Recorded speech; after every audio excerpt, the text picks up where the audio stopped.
Hey, everybody. It's Anthony Bowling, Chasing Gazillions, not the same as Making Millions show. Another episode here where we're having conversations here again today with Villareal VJ Johnson, your next Ward 7 council member. Coming to you on a Friday. He has some things he wanted to share with you. It's a big weekend that's coming up, and we're happy to hear from you. Villareal, welcome back to the show. Hey, thanks. Thanks for having me. All right. You're very welcome. You're very welcome.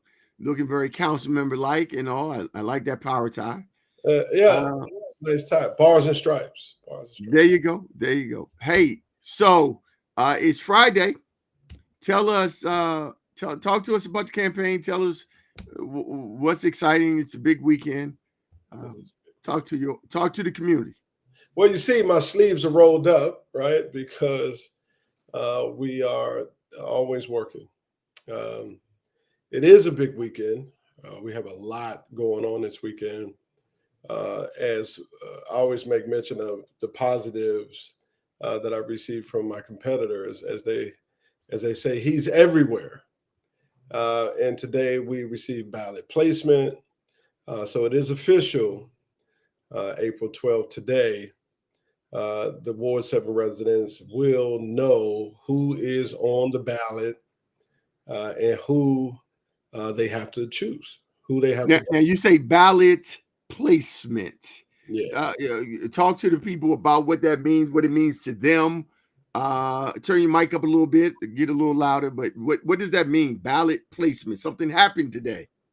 Yeah, so the Board of Elections at 10:30 today pulled names out of a hat.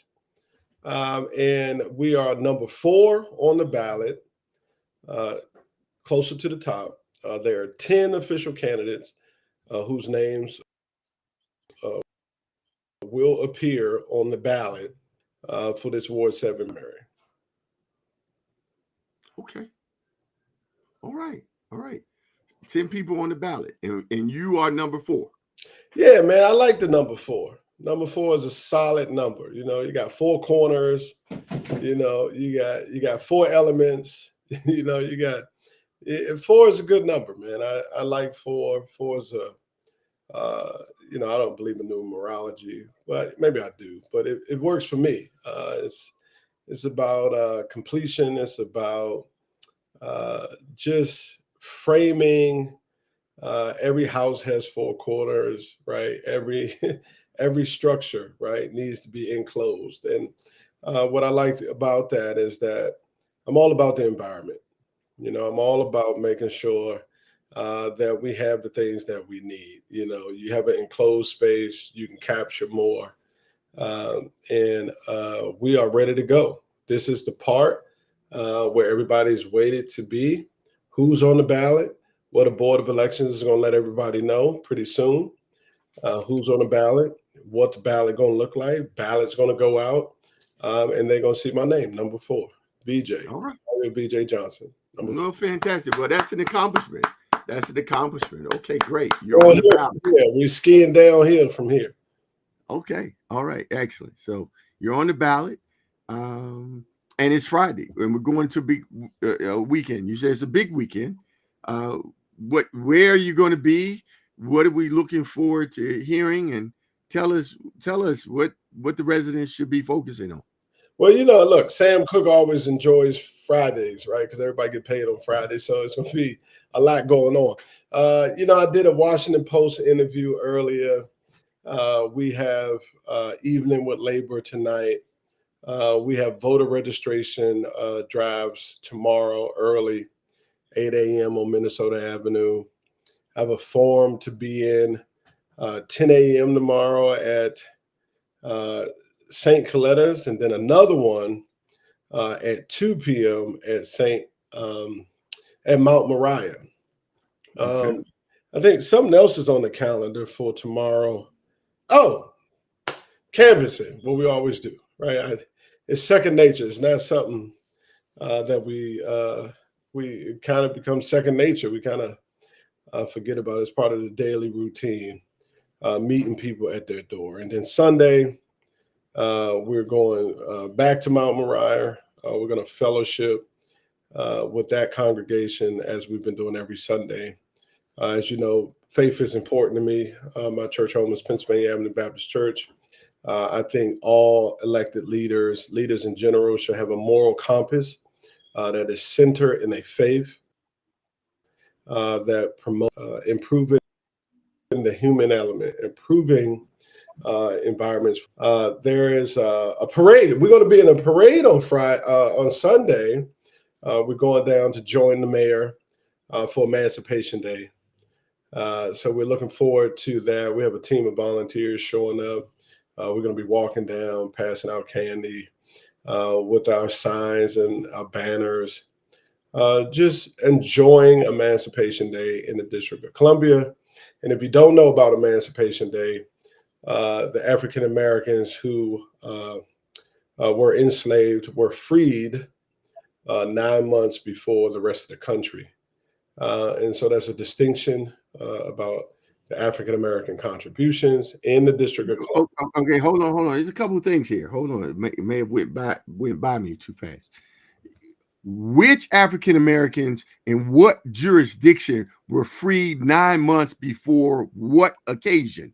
I mean, you got to break it down for our audience here when you're giving out history lessons.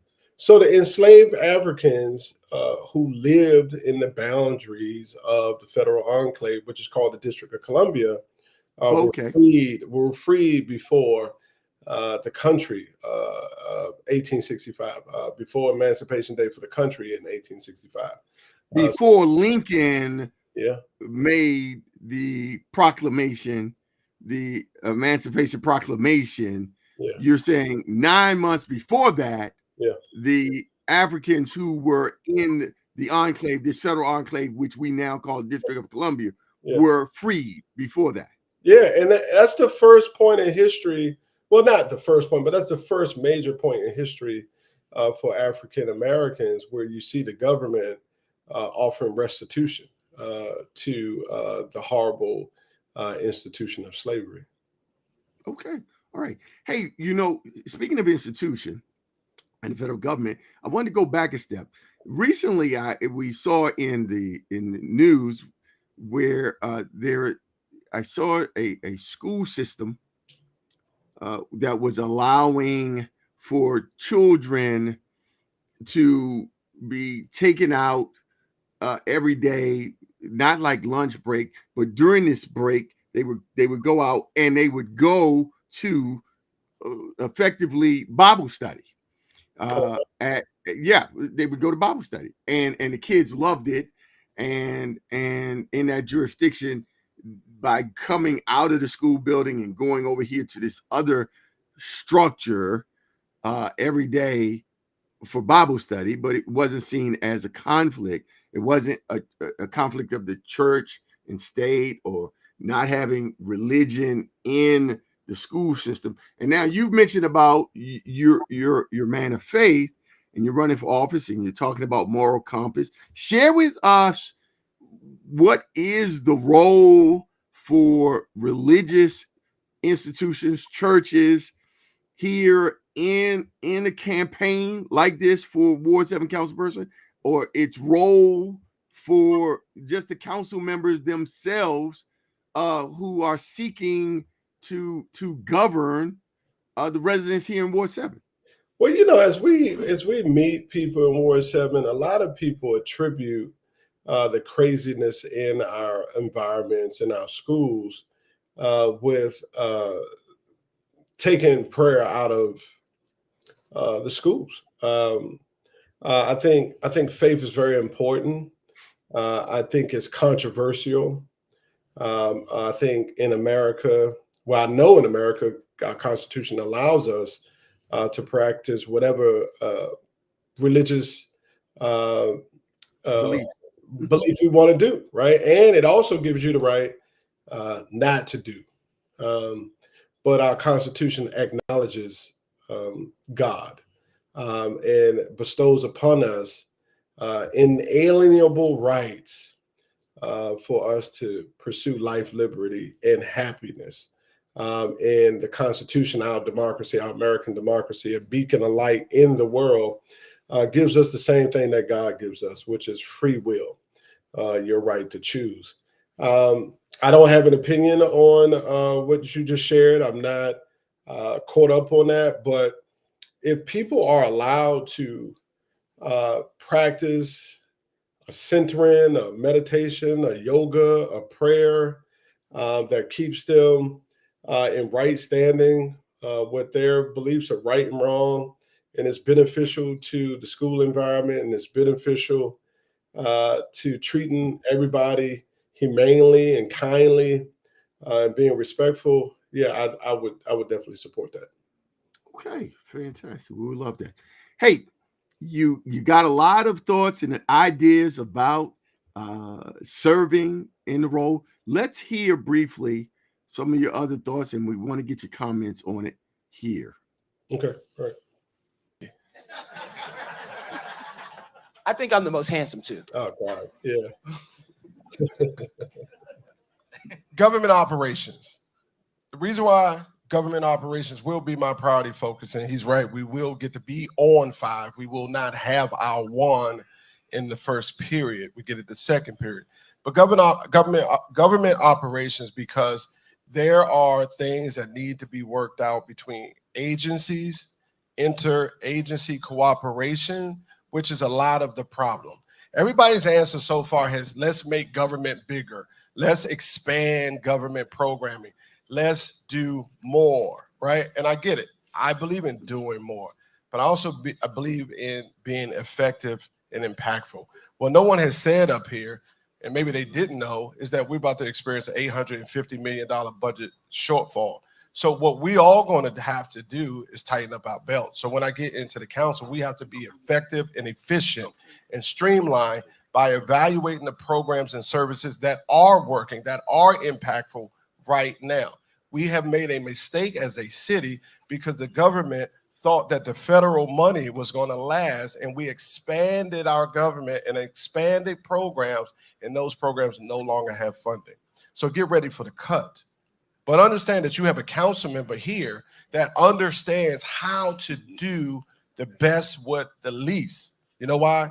Because I've been doing it without a title before I became ANC, before I became the president of the Hillcrest Civic Association. I understand what it takes to do more with less. Yeah. Yeah, I stand by that 100%. Look, we were in a budget briefing yesterday, and I want to commend this administration for being out of the box, trying to figure out how to move forward with the essential government services and safety net programming. And one of the programs that I like about that this administration has is Career Map, right? It was a pilot program that they use maybe federal funds or COVID dollars to pipeline people from A to B to C to D, so they can get access to the middle class through earned income and employment, which is something that I want to fight for to grow. And I want to partner with this administration because it ties into what I believe is necessary: family stabilization.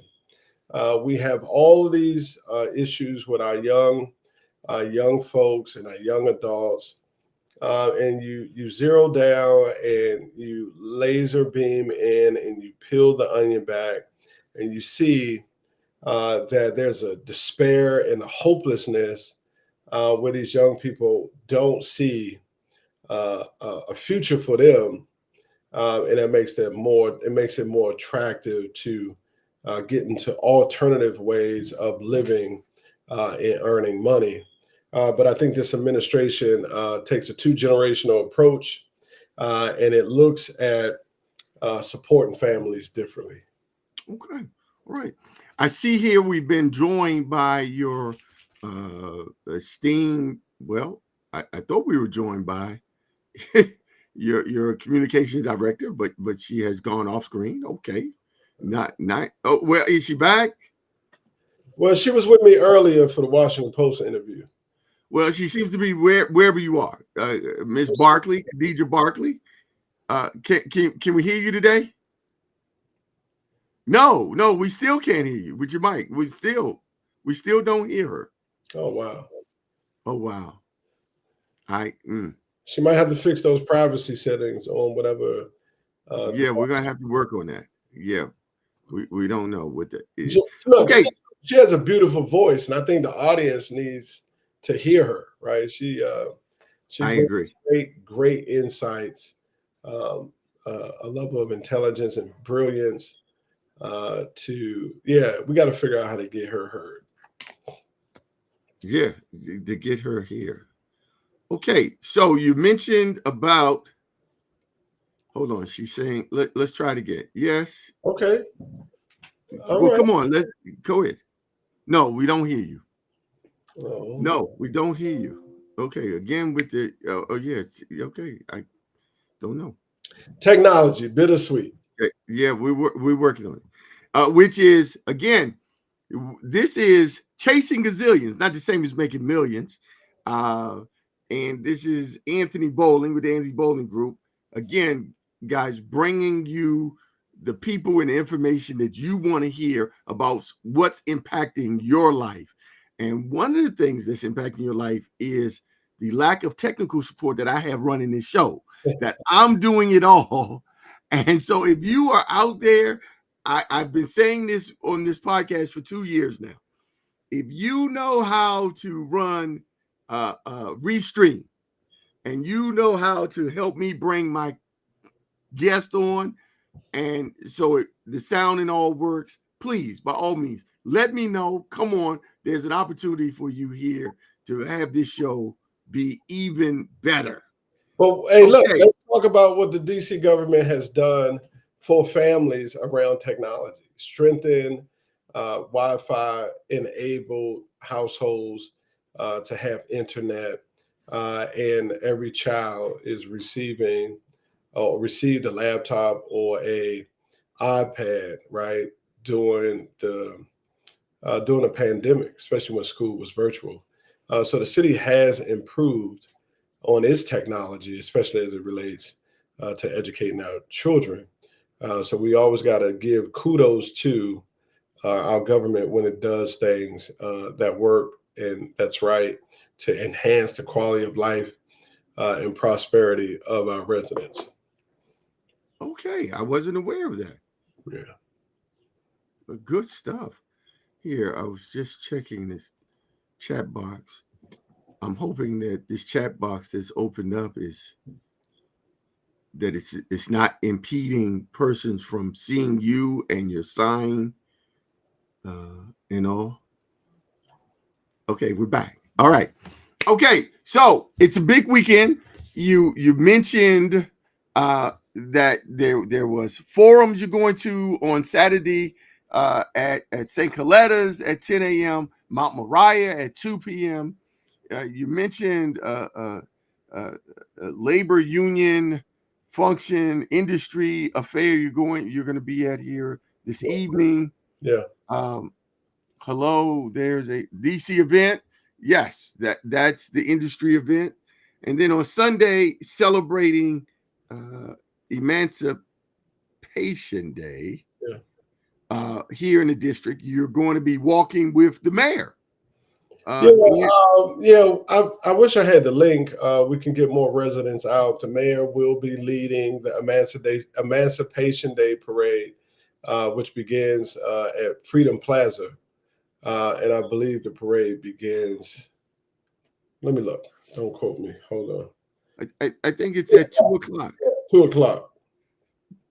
2 o'clock on Sunday between 10th and 14th Street Northwest, Pennsylvania Avenue. 10th and between 10th and 14th on Pennsylvania Avenue Northwest, going up to Freedom Plaza. Yeah, live music, fireworks.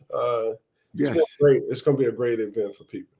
Mm-hmm. Oh, okay. We see Khadija has put the link here in our chat box. You can get that and visit and get a link to that information. Thank you so much, Ms. Barkley. Yes, we appreciate you. Okay, so let's turn back our attention to the council position, the serving of the residents here. You know, people want to know why you and not someone else. What more? I mean, you hear this often that all of you all make the same promises. You all say the same things. You just want the job, and you know, if that's the case, which I know is not the case, but what do you say to someone who just met you? Maybe they are unfamiliar with your breadth and book of work here in the ward over the past 2 decades working for them. Or for that matter, maybe they don't benefit from any of the work that you've done here in the ward. Yeah. They just moved to the ward. Yeah. Or hey, on this point, we just had a redistricting of the ward. Yeah. And we've expanded to a portion of our city across the river where those residents at one point were a part of Ward 6. Now they are part of Ward 7. For those persons who've been living there and they say, Villareal Johnson, I just got to Ward 7. What have you done for me? Yeah. What are you going to do for me? Yeah. Well, look, it is a job, right? It's a job of service. It's a job for a competent, capable, committed person who is leading from a place of service from the heart, but offers experience and knowledge, which is what I do. I have 20 plus years of service. And while maybe someone just moved to the board yesterday or 2 years ago, I'm sure I can connect with that individual. And we have been able to connect with individuals who have joined us since redistricting in 2022.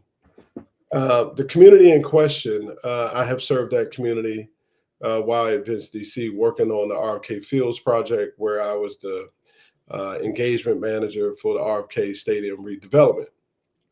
And in that role, I worked with the 6 neighborhoods impacted by the events at RFK. And Events DC will have 30,000 person events in the 6 communities: River Terrace, Langston Carver, Bonnie Circle, Hill East, Kingman Park, and Rosedale. We were able to work, I was able to work with the various stakeholders. That project impacts 3 wards. There's about 4 ANCs, 6A, 6B, 7D, 5D. And I went to meetings and I talked to all those folks over my time, getting buy-in and explaining to the residents that this community benefit investment, which everybody is useful, that is overpopulated with use. We even gave them an additional playground. The project has 3 turf fields that are interchangeable. They can go from soccer to football to lacrosse. And it's just a nice day in the park. It's along the Anacostia Trail. It's just a magnificent project. And, you know, people wasn't for it at first. They had a lot of questions about the environment, about the asphalt, about the stadium, about plans for the stadium, about plans. So we had monthly meetings, quarterly meetings. I went to people's houses. I went to ANC meetings. I hosted community events. We even had a community grants program where we focused on youth development. We focused on organizations that worked and targeted young people in wards 5, 7, and 8 around sports and entertainment, around music, around the arts. We funded a lot of organizations, and we helped support a lot of small businesses by using the local businesses to cater quarterly meetings and to provide snacks and lunch for our monthly meetings. And we did that in Ward 6 and Ward 7. We did it in different venues and different spaces, making sure that everybody was heard, included, and most important, valued. I think the big issue with redistricting in my involvement, because I didn't really have a title that put me in a space that made me an authority on anything. But because of my experience as an ANC chair during the last redistricting and understanding what happened towards 7's political power, with it losing a precinct. And, you know, what's interesting, it's a little wonky, maybe nerdy, but in 2010, Ward 7 had a ward-wide 36% voter turnout. And where we live on South of Massachusetts Avenue, Hillcrest and Penn Branch and along the Pennsylvania Avenue corridor, we would see our voter turnout at 40, 45, 50%. But that population change, we had 72,000 residents. After redistricting, we now have 86,000 residents. And we moved from 7th in Democratic voters to 2nd in Democratic voter. And what that was able to do is give us political power in the at-large races, the mayor, the chairman, and the 4 at-large council position, as well as the congressional position.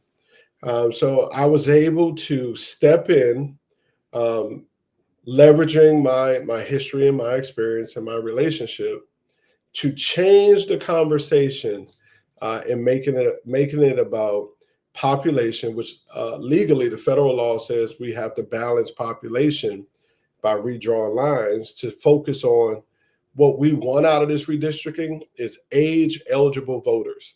And what I was able to do was to stand up for Ward 7 and take on the issue head on and challenge the chair of the redistricting committee, who at that time was Alyssa Silverman, who was no longer a council member, and fight for Ward 7 to have more. And I stood and I argued and I debated and I presented facts and information to the city council, publicly and privately.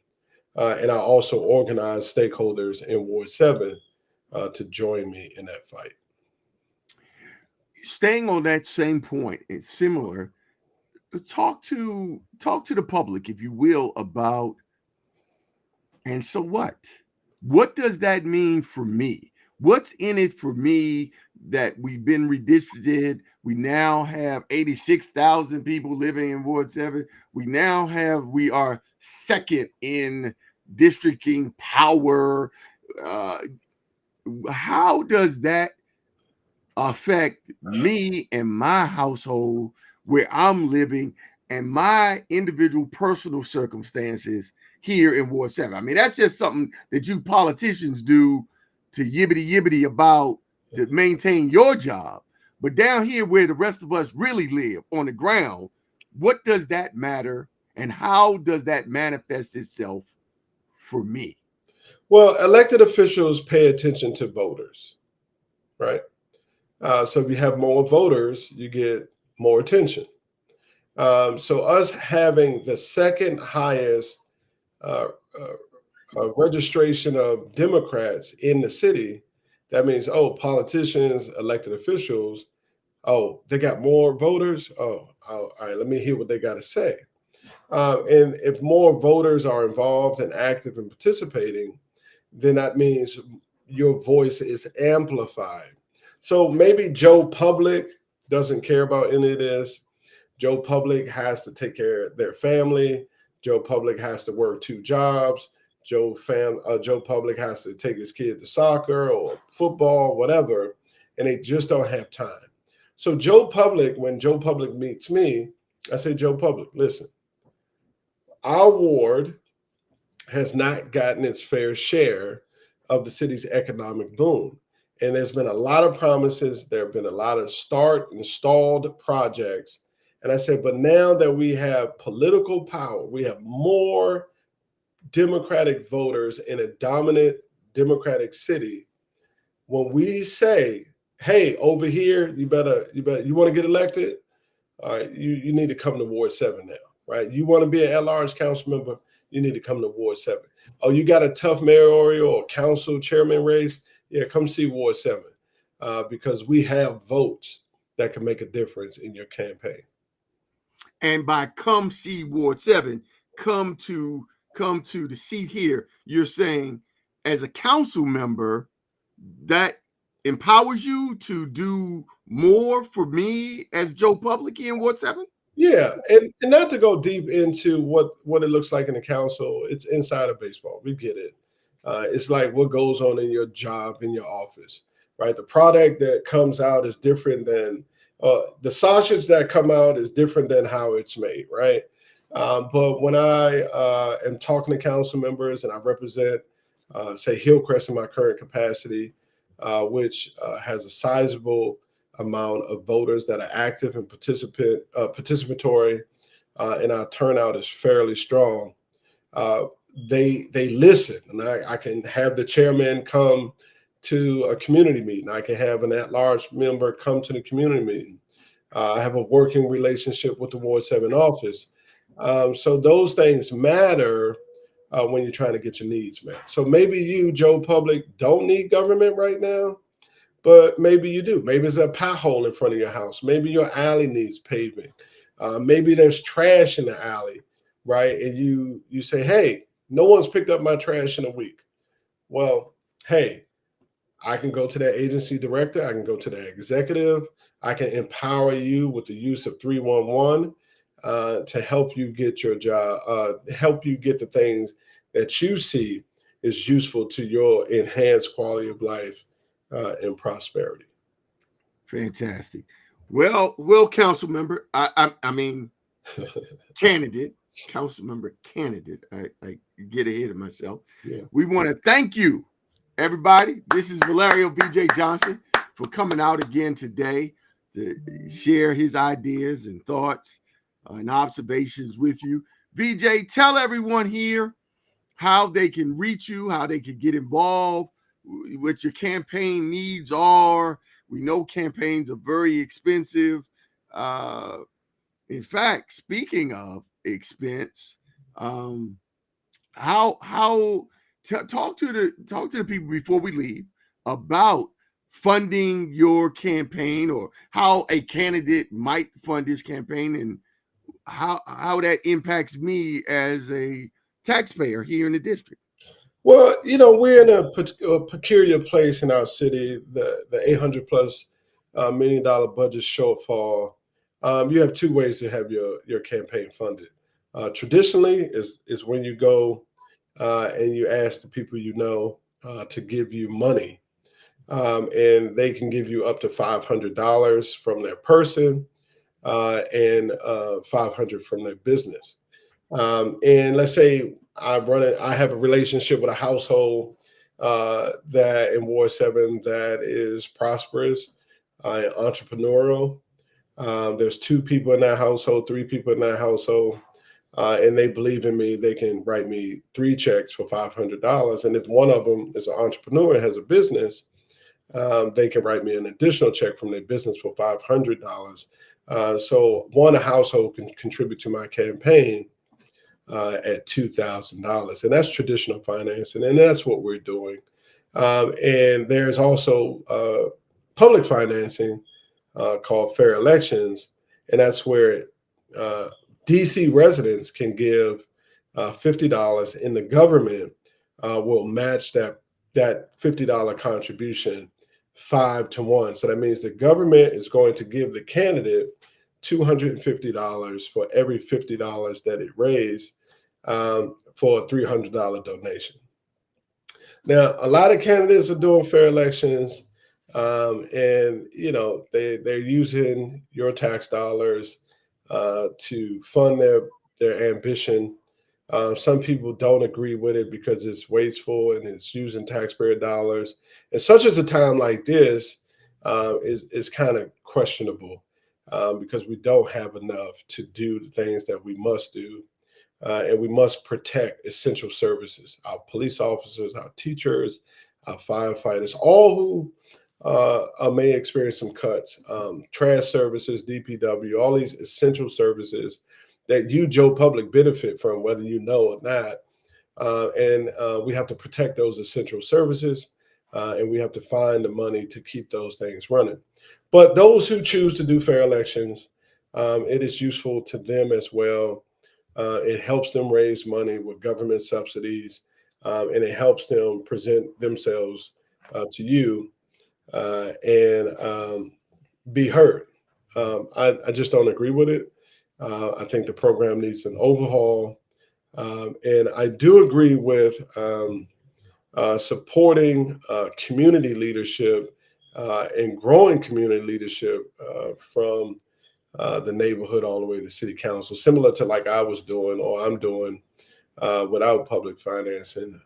But I just think if you have a body of work and you are intelligent and strategic and thoughtful, and you have a core group of volunteers, you can get it done. And the beautiful thing about this race, there's no incumbent. It's not like you're running against a 2-term council member. It's an open seat. And so I chose to share in the sacrifice, and that's my sacrifice, not using public dollars to get elected, but using the relationships that I have over 2 decades, the core group of volunteers, and more join every day, and more contributions come in every day to help us touch more people and to communicate this message of responsive government and fiscally sound government that's going to help you get more of what you need to enhance your quality of life and prosperity. Fantastic. Where can they reach you? We see your sign in the background, although I think it's reversed. But how can people get in touch with you, the campaign? How can they join? How can they volunteer and support you? Well, the website is at the bottom, vj4ward7.com, VJFORWARD7.com. If you pull your phone out and use your camera, the QR code will also populate for you. You can call 202-643-6078. And you can go to the website, vj4ward7.com, VJFORWARD7.com, and sign up for one of the many events this week. You go to the website and you click on one of our events. You use the Mobilize. You are a part of our campaign. You go to the website. You input your information, your email address. You get our newsletter. You're a part of the campaign. You meet us out in the street. You get a palm card. You use the QR code. You sign in. You're a part of our campaign. You see me at Planet Fitness. You see me at Mount Moriah this weekend. You see me at the Labor Dinner tonight. You see me at the Forum. You're going to be plugged in. All you got to do is touch me or someone on the team with a shirt, and you will be plugged in. Fantastic. Well, everybody, again, here it is, Villareal VJ Johnson, your next Ward 7 council member. We appreciate you coming out today and sharing with us. We look forward to hearing from you next time. And again, everyone, I'm Anthony Bowling with the Anthony Bowling Group. And our relationships are going to save you time, make you money, and bring you great information that's going to help you and your family here. You all have a great day. Take care. All right. Bye-bye. Thank you.